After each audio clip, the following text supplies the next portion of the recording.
game na ba kayo? Game! Para sa 50 pesos, ang unang tanong ay, Simple lang po. ilang letra ang hiram ng alpabetong Pilipino sa alpabetong Ingles? Ilan? Pito is correct. Galing! 50 pesos, kuha o laban? Laban! Para sa 100 pesos. In the nursery rhyme, who had a farm with a dog named Bingo? B-I-N-G-O. Ano ulit? B-I-N-G-O. Ano ma'am? Old McDonald. Old MacDonald! Kuha o laban?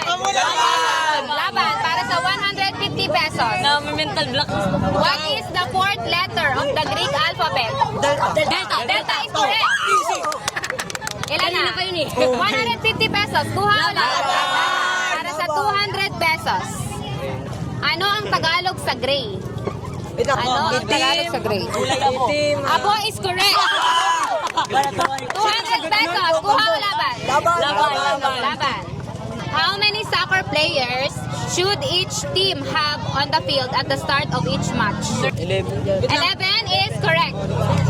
300 pesos. Kuha o laban? What is the only planet that rotates on its side? What is your final answer? Uranus is correct. Kuha o laban? Laban. Para sa 400 pesos. How many bones do we have in an ear? 300.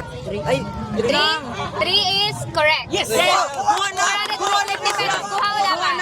Kuha, okay. 1, 2, 3, 4. Gawin ko ng 500.